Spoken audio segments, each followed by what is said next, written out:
Raising gas is started via Blondie Budge. Very quickly at the start, Sophia's Fortune in the middle portion. Here comes Maximum Exposure. Be Faithful comes next. Golden Harry.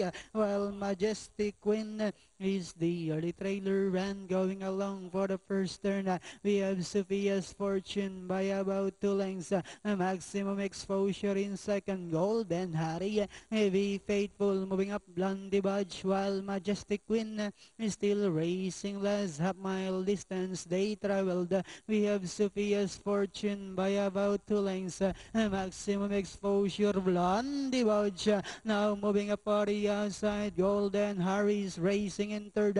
Be Faithful while Majestic Queen is still racing last. At the fourth turn, the lead now belongs to Blondie Budge by about half length. Maximum Exposure, Sophia's Fortune is thoroughly inside. Golden Harry now coming closer in third. And they are now entering the home stretch. Sophia's Fortune once again takes command. Blondie Budge draws back in second. Golden Harry still in third. With about 100 meters up the race, we have Sophia's Fortune. This time by about 4 lengths over Blondie Budge. And finally, Sophia's Fortune. Blondie Budge, Golden Harry, Maximum Exposure, Be Faithful, and Majestic Queen.